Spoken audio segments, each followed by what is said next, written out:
Come along, rise and shine. Come along and rise and shine. Come on and shine.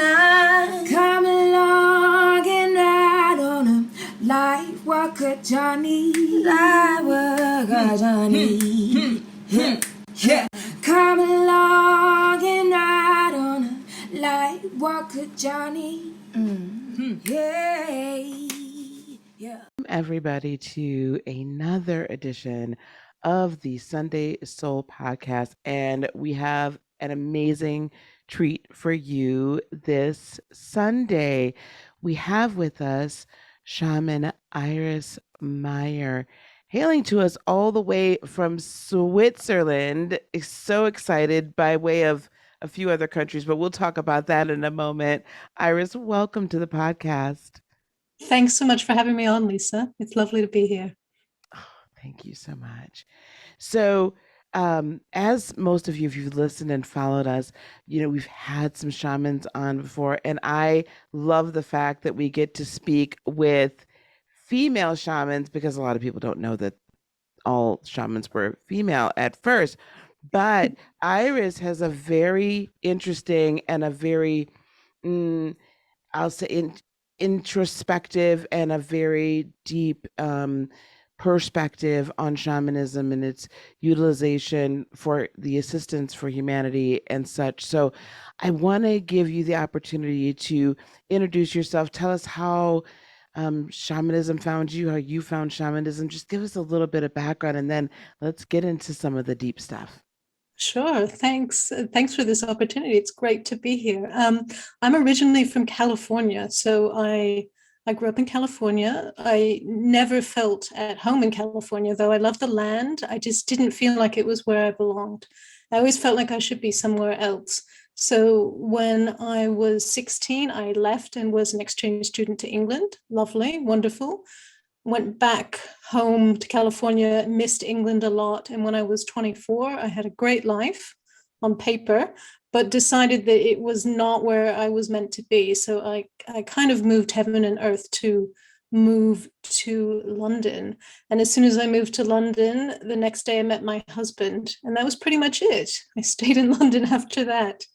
We got married 9 months later in order for me to stay in London, but that was it. So I was in London for 15 years, which I loved. I really love England and the culture and everything. It was beautiful.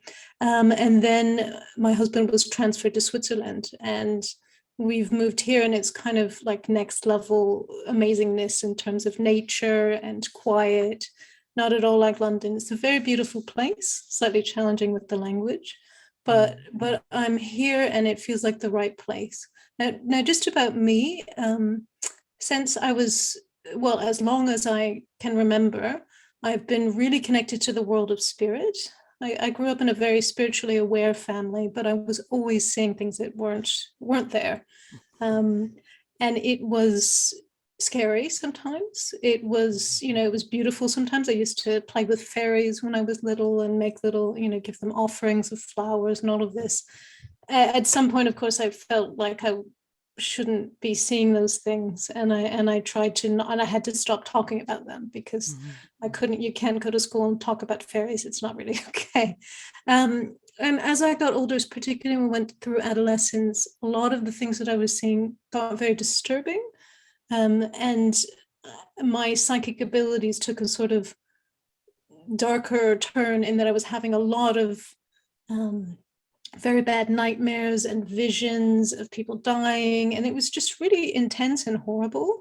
I also started suffering from a lot of depression, anxiety, low self-esteem, all of this. This is, from the time I was 12, 13, and a little bit before, I would say, but it really, with adolescence, it started getting really bad. And at the same time, I was experiencing this kind of call to I was very interested in Native American culture, and I felt this call. We knew some people in California. We were friends with a Native man who had fire ceremonies and sort of drumming things for everyone, not just. And I felt really pulled to it from the time I was young. But as a teenager, I thought that was very culturally inauthentic. And so I decided that I shouldn't be interested in that because I'm white. I'm primarily of Celtic heritage. right? So I didn't want to be taking, and this was before like cultural appropriation was a buzzword, but I didn't want to be taking this culture that wasn't mine. So I tried to just, research Celtic things, and but my nightmares didn't go away. I was really having a hard time. I would remember past deaths of, it was just intense. I would walk in a room and know something happened there. It just was coming at me at all sides. And when I moved to London when I was 24, I decided, right, that's it. I'm done with this. I'm going to build a box. Goodbye. I don't want this anymore. I want to be normal. Yeah, you can imagine how well that worked out. I mean, I managed it. I managed it for about 6 years, and maybe a little bit more. Met my husband quite soon. Had a good life. Was working as a graphic designer. Still suffering from depression and anxiety. Still having nightmares, but not so much. And then I had my son, and I couldn't maintain the box anymore because my son it was a very difficult birth, a very demanding child. I was so exhausted, and everything came rushing back. And I realized that I really had to do something, that I couldn't live like that. And so I booked a course that was a shamanic course, and I realized I just knew that this course would help me. And so the first weekend, there was a shamanic healing, and it was amazing. Like, there was this big energy removed from me that had been negatively influencing me, and it was like the sun came out in my life, and suddenly everything made sense. All of the terminology, all of the just everything, it just resonated with me so deeply. And I started to study shamanism and practice it on my own, for my own self, to help me through my anxiety and depression and low self-esteem and all of that. I had some trauma in my early life, so also to help me through that trauma, to help me recover the parts of myself that were lost. And over time, it became quite apparent that my role was more than just self-healing. And so slowly I started being called to help heal others. So it's very interesting because I think a lot of healers in general, no matter what the modality is, we and some of us do like the self-healing, the other people healing first, because we don't want to heal ourselves. We don't want to face that shadow. And then others like yourself do the self-healing and then come out. I think, but in your particular primary modality, let's call it that way, I find that shamanism seems to call to that in a greater depth. For you, what did shamanism in it of itself, because there's so many different options, what seemed to call to you to help quell all of the nightmares and the visions and the dreams and everything? What called to you about shamanism, do you think, looking back on it now? Well, I would say that a couple of things. One is that there are specific techniques in healing that can help deal with these sort of energies, like an extraction of a negative entity, which is what had happened the first time. But another thing which is very important is that shamanism is the path of direct revelation. So everything that you experience is yours alone. No one's telling you what to believe. No one's telling you how to do it. There's certain techniques you can follow, you follow the steps, but it's a way of directly connecting with the spirit world. There's no interference. There's no set of rules. It's direct and personal, and you develop a really close association with your own spiritual guidance, which may be missing perhaps from other kinds of spiritual connection. I mean, you literally have your spirit guides and everything that helps you. And with me, that includes, all of nature, and they directly interact with me, and I have so much guidance and help the thing that it just opened up this huge new world that wasn't there before. That is a very interesting way to put this. So shamanism then is in this ability to create this direct connection without the interference of religion. Yes. Yeah. And it's Wow.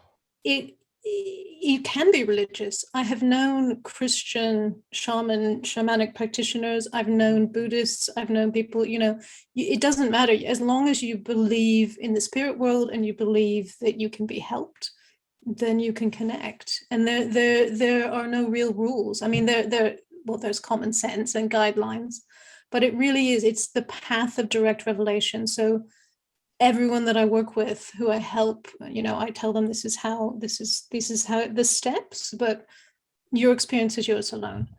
And everyone connects to different things. It's really extraordinary. So wherever you have an affinity, then your soul will go. And it can be really, really anywhere, in a way, as in you can find your spirit helpers in any number of places, and they're always there for you. Can you elaborate on that? So, like for me, I am very attracted to bodies of water, like large bodies of water. Give me a river, give me a lake. If you give me an ocean, I'm in seventh heaven. Okay, that is just, absolutely love it. So, you saying that my helpers will more, I may find them more so in water, water spirits, water like in dolphins or in whales or things like that. Is that what you mean by that? Yes, that's one aspect of it. I mean, you can, if you have an affinity to water, it's because you already have a connection. We are normally born with one connection to one element, and then the other ones are like I have a really strong affinity to fire, although I was initially terrified of it when I was younger. But we usually have one strong one that we love the most. It just feels like home to us, and that would be water for you. So working with water, like using a water ceremony, singing to water. There are a lot of things that you can do to work with water, to connect. Of course, there are elemental spirits of water. There's the south and the medicine wheel. The possibilities are endless. Hmm.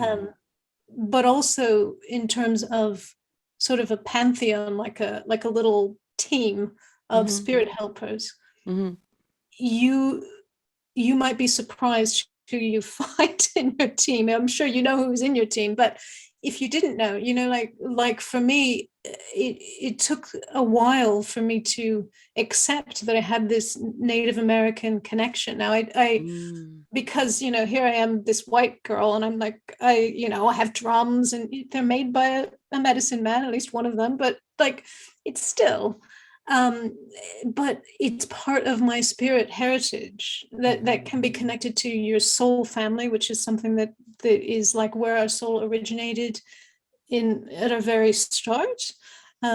It can be also connected to your ancestry. Very interestingly, this is a slight tangent. My great grandmother lost all of her children except for one, who was my grandmother. She lived on the prairie in North Dakota, and she was.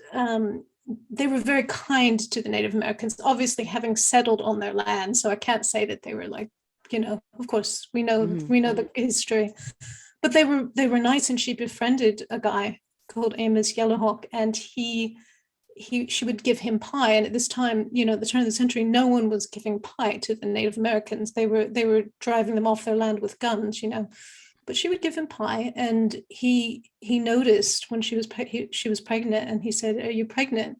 And she said, "Yes." And he said, "Don't worry, this one you keep." And like the feeling is that he prayed for her, and that is why my grandmother exists, because every other baby died. And so I feel like there's a spiritual ancestral connection to that. Wow. And I have not visited but I work with that lineage in addition to my genetic lineage. That is amazing. It's a lovely story. Yeah. She's still Well, alive. She's 98. oh She's still wow. going. Yeah. Yeah. That is wow. Yeah. What's interesting to me is how when you speak of soul family in that from that shamanic perspective, it means so much more than how we kind of rather flippantly toss it around these days. Mm. You know, like this takes on so much more of a depth of meaning and importance when you explain it in this fashion. That's absolutely beautiful. Talk to me a little bit about this, the transformational, I don't even want to say properties, practices. It's, I say properties because the transformational, transmutational, alchemaic, like all of Yeah. that goes, the energies that go into shamanism, but that's like a really, that's a big thing, right? So talk to Yeah. me about that and your understanding of all of that. Yeah, well, I mean, alchemy is just transforming something heavy, something, that we don't want into something light and beautiful. Of course, Mhm. like traditionally it was lead into gold, but we can transform energy as well. We can take energy that we're holding on to, energy of past trauma, energy of parts of ourselves that are in shadow, whatever it is. It's heavy, it's weighing us down, it's causing us pain. And Mhm. Mhm. through the illumination of working with the spirit world, through certain practices such as shamanic journeying, through rituals, we can actually transform those, access them, and transform that into light and into power. The notion of personal power, and I don't mean, like having a lot of money and a nice car. Mhm. Personal power being your inner strength and your true beauty. Power is held in the dark spaces. We have access to all of this stuff that we've shoved away through trauma, through shame. It's there, but it's parts of us, parts of our power that we're not able to reach. I And need you to through say that these, again. That okay, power, where power is held, please say that again. power is held in the dark spaces, My in the dark God. places. Yeah.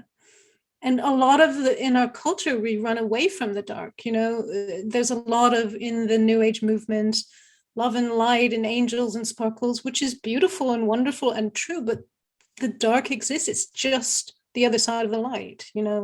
Without the light, there is no darkness. Without the darkness, there is no light. It's two sides of the same coin, and we have both of that in us. There's nothing in us that can't be transformed. And when we start shining that light into all of those little crevices, there's an immense shift and an immense transformation, which is incredible. Because of what you said originally, I've never put these two concepts together, right? I've understood that, traditionally alchemy was turning lead into gold. Da, da, da. Okay, great. Mm.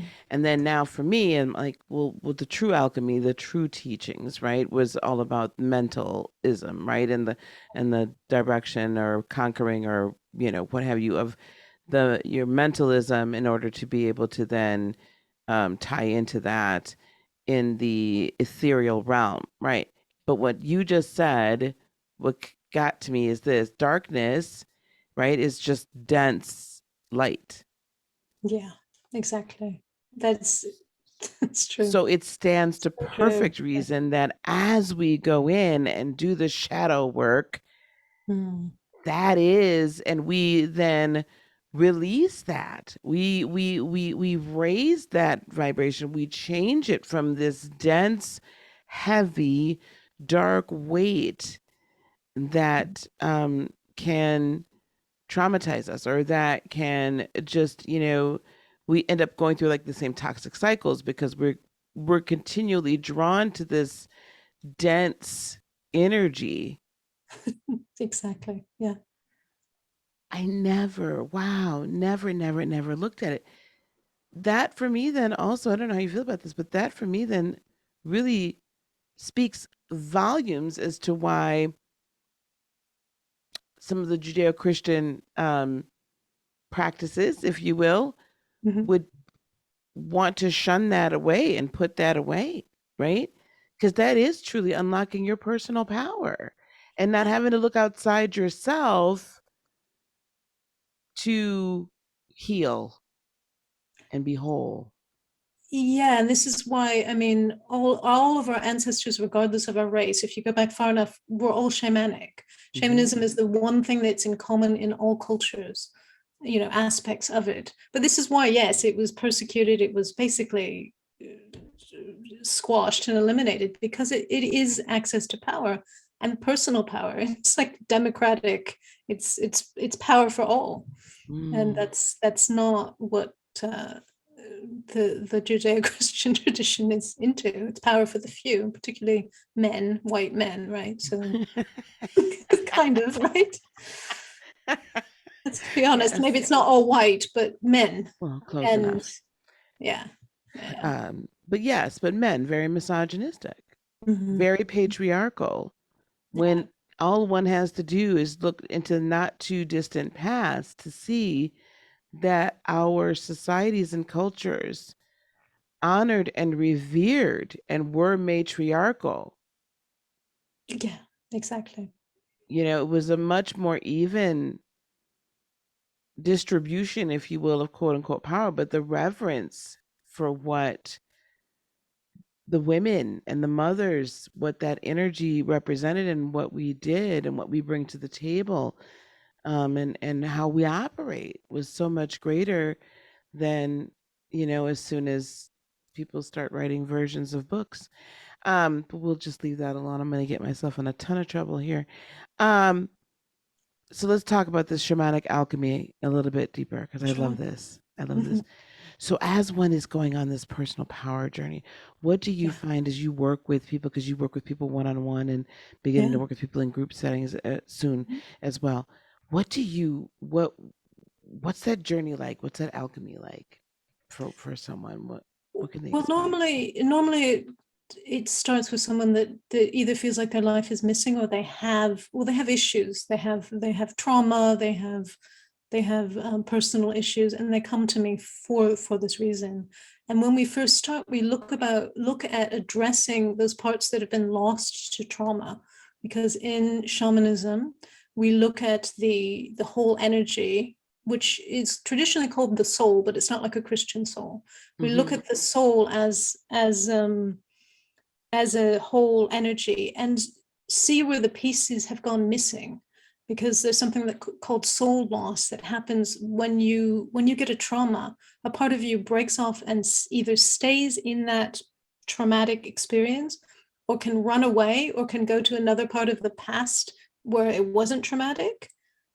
So for example, if you were beaten up at school, you might have a part of you that ran away and hid in the locker because you couldn't deal with it, or went and hid somewhere else entirely, or like you. And this is universal. It happens to pretty much everyone. Well, it happens to everyone, because trauma is relative. Some person could have a huge amount of abuse in their family, and that's trauma. Some person could get a bad grade on a test or be made fun of, and that's trauma. It doesn't really matter what trauma is. It's all relative to your experience. But the thing is, we've all experienced it. And once that starts happening, the more that it happens, the greater you have sort of like holes in your energy, because these pieces of you have broken off. And in the holes in the energy, then other things can enter, or you can just end up feeling really lost and empty. I mean, I've dealt with people that have huge amounts of soul loss from traumatic experiences, just massive amounts. And so I go and I call back the parts of the soul that are stuck, that need to come back. And it can get extremely complicated. Like, it's not just that time where you were made fun of in class. You can even have parts of yourself that are stuck in past lives, which is quite an advanced shamanic thing that it started happening to me, and I asked my mentor, and he was like, oh yeah, that can happen. I was like, oh, that's good, because it's happening. So is that what they call soul retrieval? That's soul retrieval. Yeah, that's soul retrieval. And it's a very powerful technique. Not everyone needs it, or not everyone needs a lot of it, but that's sort of like a first step. Of course, the journey isn't a straight line, so there are lots of different things. But once the energy is sort of more or less back, and also there would be extractions to remove parts.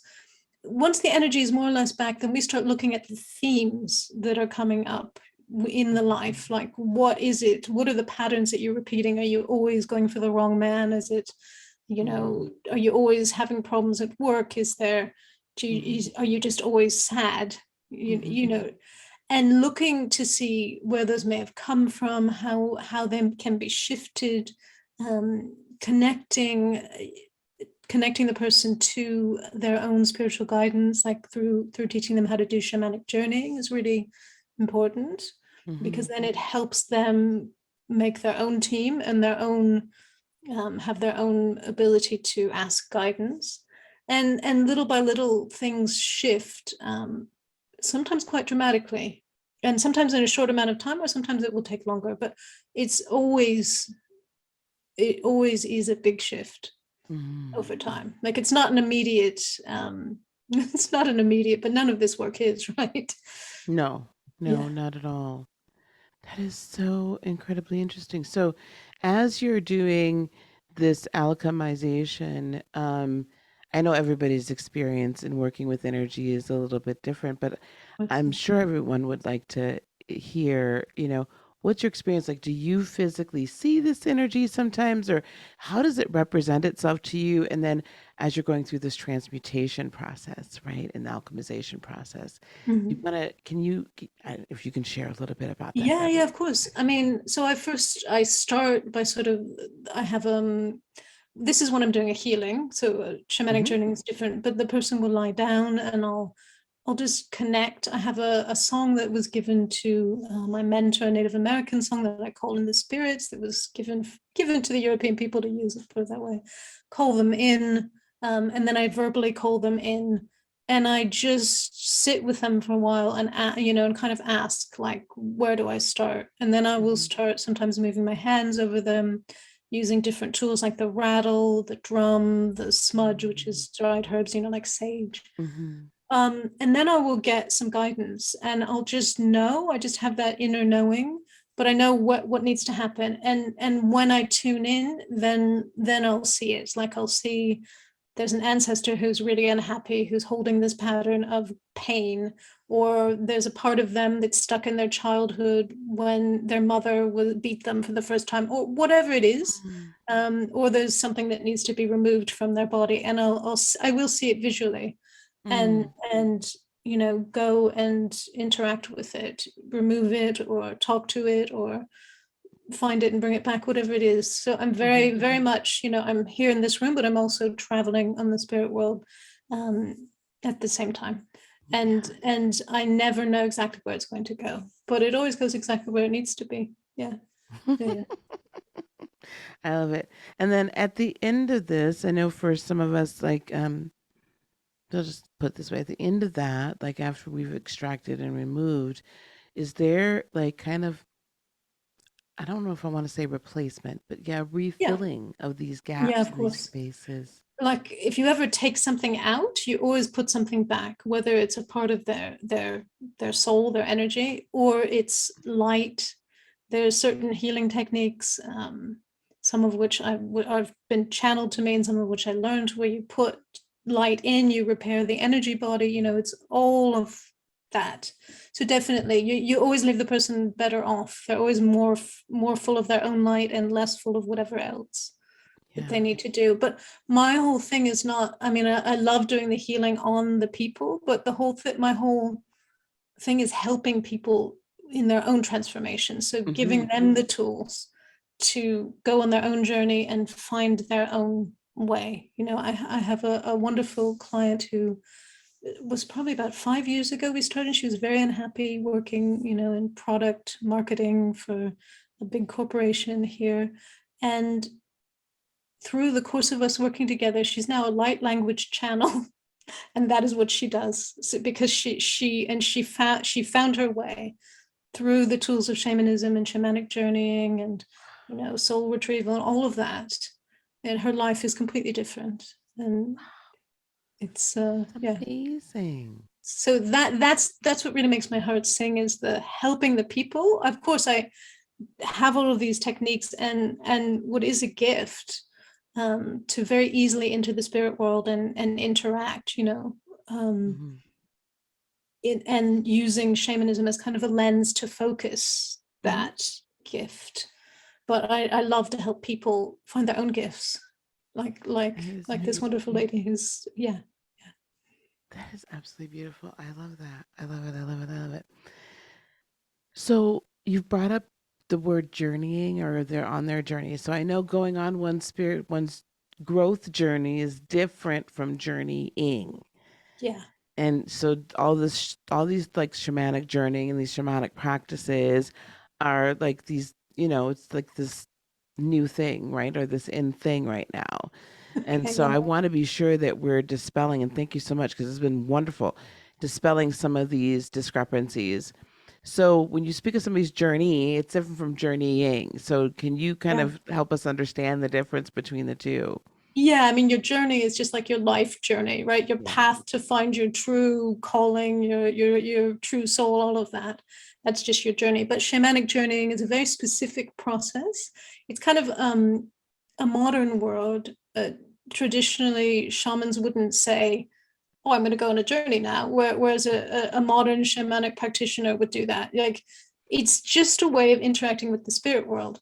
And so what we're doing actually when we go on a conventional, like a modern journey, generally it's done through something called a sonic driver. So that is a drum beat, really quite fast, or it can be a rattle, or occasionally you can listen to like really fast music.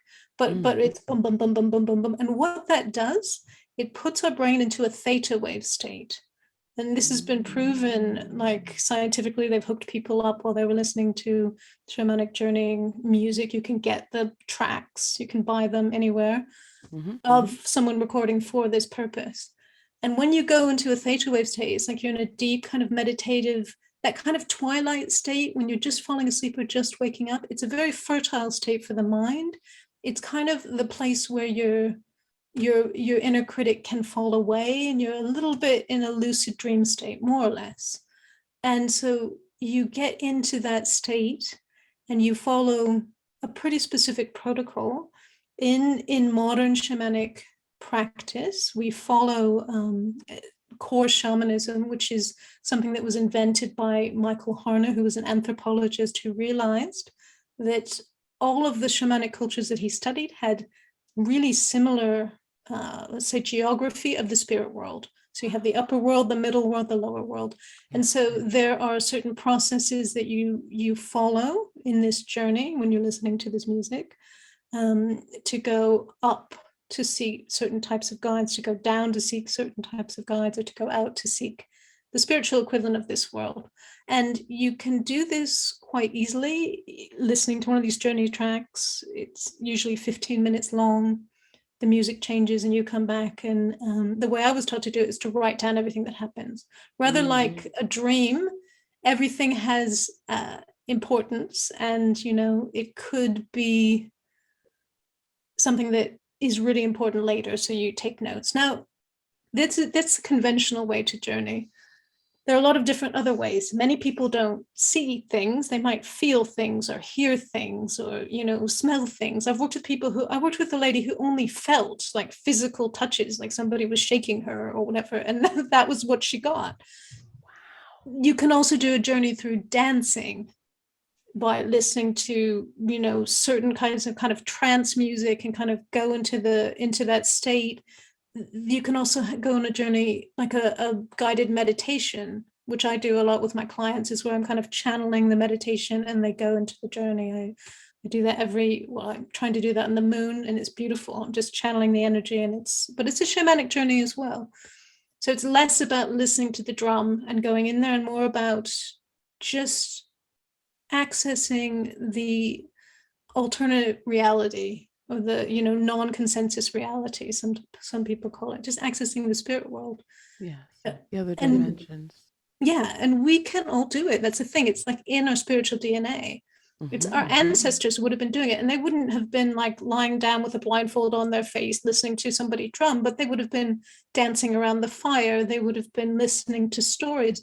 They would have felt the spirit world there and have been able to enter it. And maybe not all as deeply as the shaman of the tribe, but everyone had this ability. So it's everyone I've worked with can do it. The main problem is getting your mind out of the way. That can be like, for us, everyone, you have this voice in your mind going, you're making that up. Oh, that's ridiculous. But eventually it falls away. I have a client who calls hers Esmeralda. So she just tells Esmeralda to just leave the room when she does journeying. And it works well for her. Okay, all right. Esmeralda, leave the Yeah. room. She Esmeralda's causes left a the lot of building. problems. Yeah. Yeah. So I want to make sure that I clarify something as well. In this case, the lower world does not equate, again, some Judeo-Christian concept of hell. That's not No. what we're talking about. Not at all. No, not at all. It's the place of ancestors, of animal spirits, of like intuitive wisdom. It's a beautiful, very natural place. It's got this lovely kind of protective and soothing energy. It's nothing at all like hell, but it is the idea probably in which hell and heaven are based. This idea of here we are, we've got up and we've got down. Yeah, but it's nothing like that at all. And so journeying to the lower world is actually, it was always much like an element. We have one of them that we're more drawn to, and I always love the lower world the most. It's just beautiful.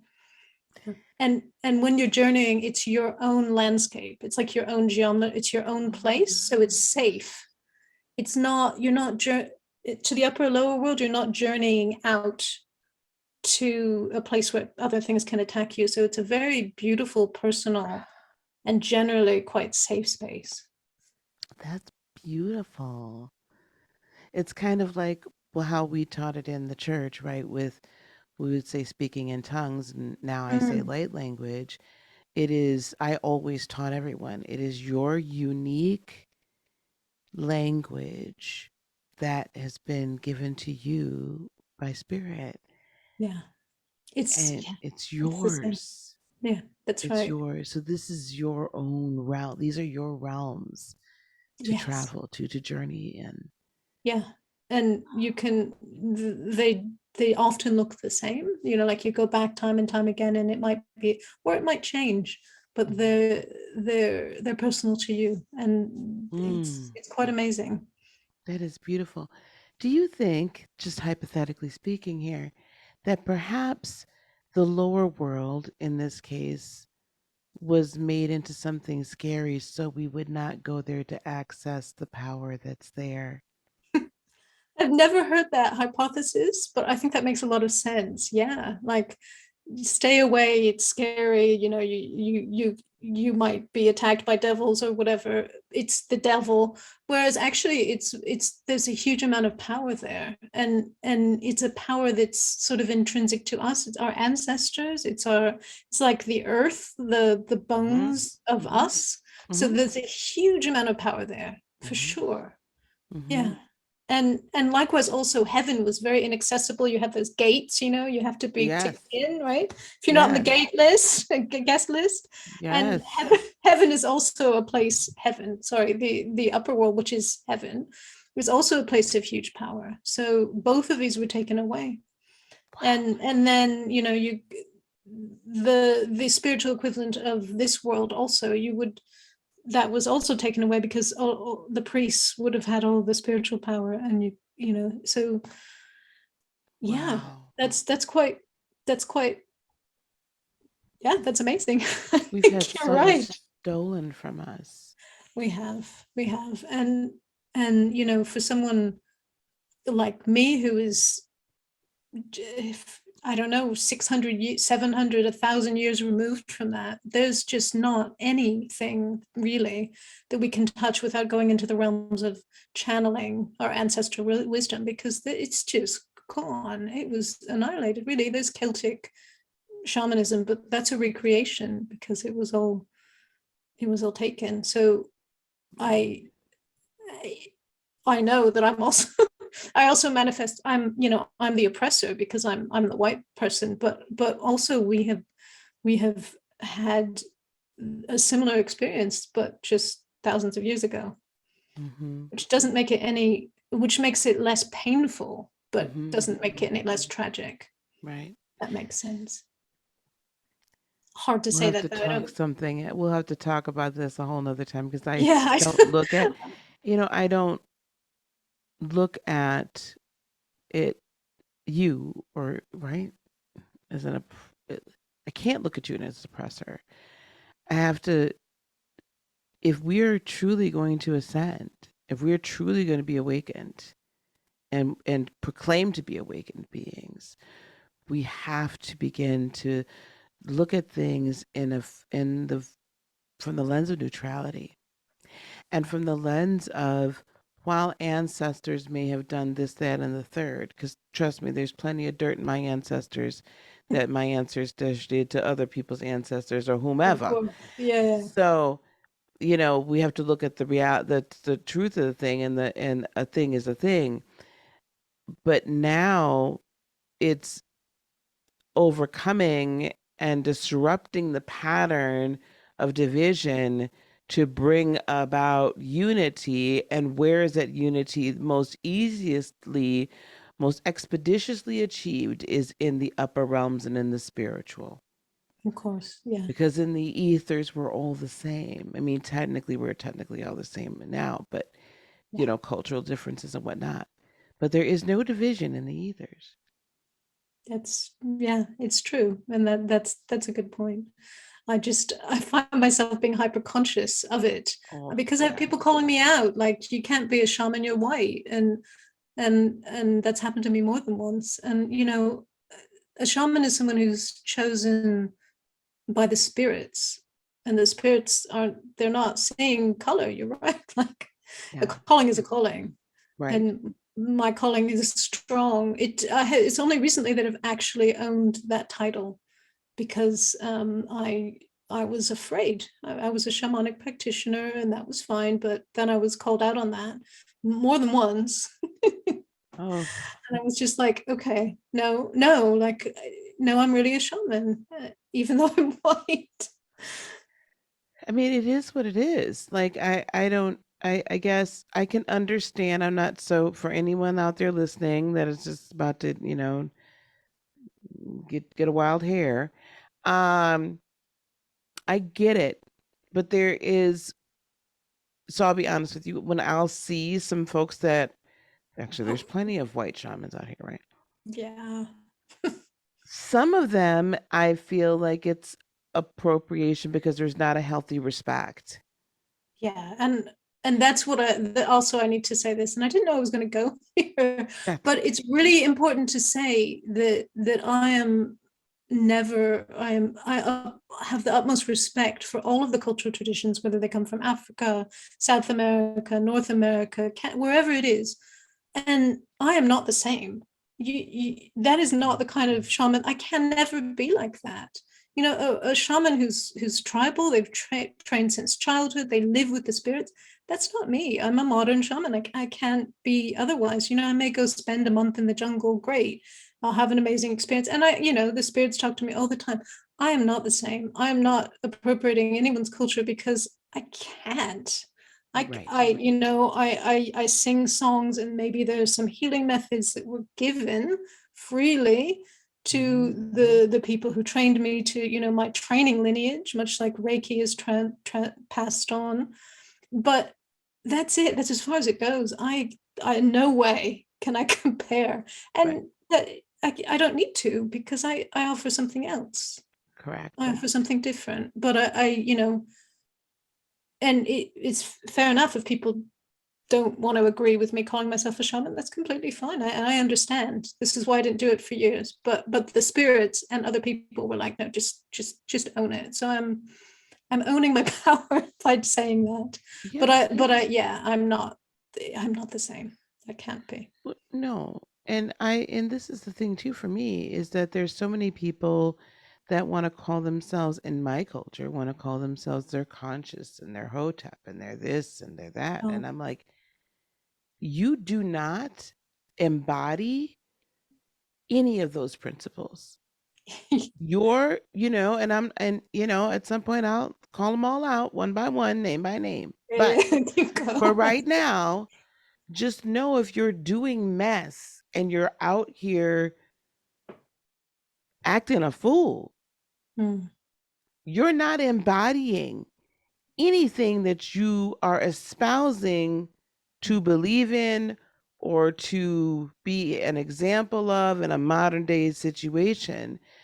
It's much more the character and to me the essence and the energy and the spirit of the person, rather than whatever their degree of melanation is in their skin. Yeah. And we have to get to this point where we're accepting of one another as we are, and not continuing to try to lord something over, be better than, just because of our culture, our ethnicity here in this particular suit that we've chosen to incarnate in this time. You know, it goes for this. It goes for this whole, the star races, that all of a sudden only Palladians can only be blue hair and blonde eyed. Well, hello, that's not true.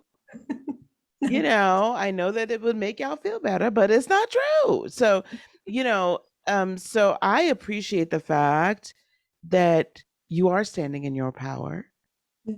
And I appreciate the fact that you are a shaman, and that you are continuing to put the healing energy and the transformational and alchemic energy out here into the world, because this is definitely what we need, so that humanity finds her own power and regains her autonomy.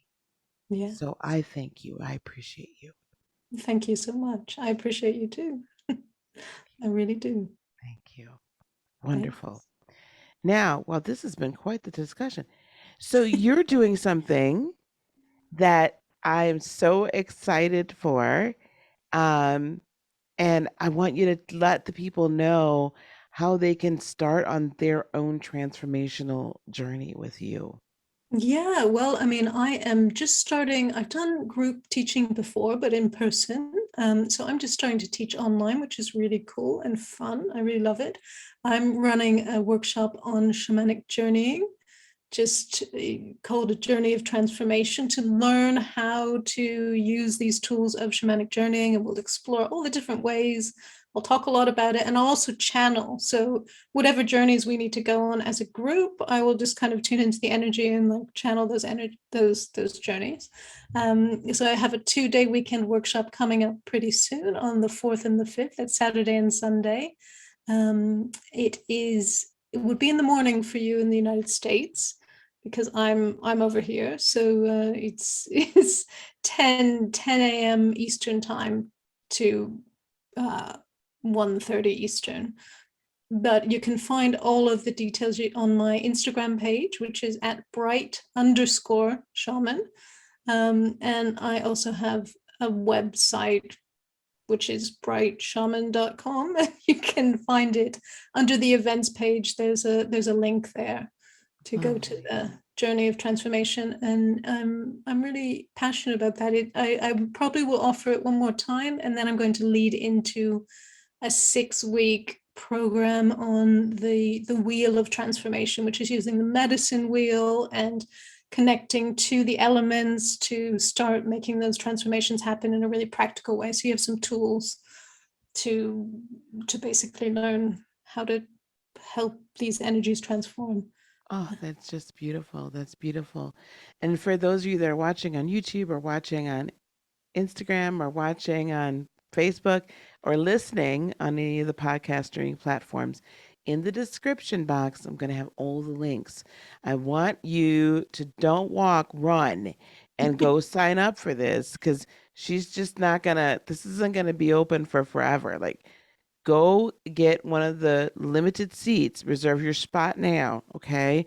We'll have those links in the description box, and go on and register for that. You will not be the same when you leave that 2-day workshop. This is very, very not true. be the same. And thank you for pointing that out. Yeah. And if it's not the right time for you, you're busy that weekend, it will be recorded, so you can watch the recording. It still works. You don't have to be live. And I'll still tune into the energy of everyone who's watching it, or who will be, everyone who's enrolled. So it's still, and it's a good price. That is wonderful. Yes. I'm really happy to offer it. It's kind of like my gift to everybody. Yes. And I love it. It's so fun. We really, if you've ever wanted to know what your spirit animal was, well, now's your chance. You don't have to take a quiz on the internet. You can actually go on a journey and find it. Hello, people. So no more of these little cutesy internet quizzes. Here's the spirit animal. You're gonna actually go on a journey To with a find, shaman to go find that out for yourself legitimately. I think that's fabulous. yeah, it's really fun, and Yeah. it makes, when you meet your spirit guidance for the first time, things make sense. It's like, oh, Mm. I've always loved wolves, or I see them everywhere I go, or I had Mm-hmm. it, like that was my Mm-hmm. stuff. It always makes sense, and That's beautiful. yeah, it's about much more than that. Like Yes. we might journey to nature. It's there's so much that's possible. So Um, we'll be working with all the different with all the with all the, elementals. We'll yeah, be going through this whole process and beginning on your transformation journey, your yeah. alchemic, your personal alchemic journey. Yeah, you're building a relationship with the spirit world in a different way than you have before, I think, through shamanic. You're building a direct relationship. Oh, Like, so it's really good. It's really fun, and I beautiful. really enjoy it.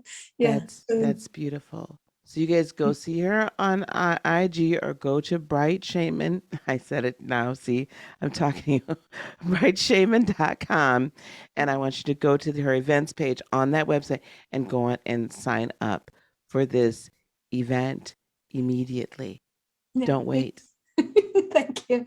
No, it's fun, and I look for, it's a really wonderful, like, group space. We'll have a circle, we'll have an Oh, opening. It's just, they'll be sharing. It'll be fun. It'll be good. it's going to be Yeah. fabulous. Yeah. Yeah. Thank you so much. Well, Iris, Thank you, thank you. Lisa. Thank you so much for being willing to come here and share with us. Iris and I work together in Lightworker Academy, and so I'm just absolutely thrilled to have the honor of being able to be along for the ride with you on this journey. Thank you so Yeah, so well, thank you. much. It's a privilege to work with you. You're really amazing and helpful and so connected, which is amazing to see. Thank Yeah. you. Yeah. All right, guys. Well, we are going to sign off here. And if you're watching this on Sunday, November the 20th, oh, the 28th, it would be. Mhm. Um, we're going to also be live immediately after this is over with. So, just kind of come on over to the YouTube live if you guys wouldn't mind. I think that'd be fabulous. And if not, we'll post that live as well. So, again, please feel free to contact Iris and go on and sign up for that retreat. And you can also contact me on the website, heartofinspiration.net, and or through Instagram, Heart of INSP, or however, on all the platforms if you want to get in touch with Iris or you want to get in touch with us and get a little more information about this all. Thank you Yes, again, thank you. Iris, so Thank you so much. much. All right. Peace, love, blessings, and joy be unto you Yes, love today, and light. tomorrow, and for all eternity. Bye. Love you guys. Namaste.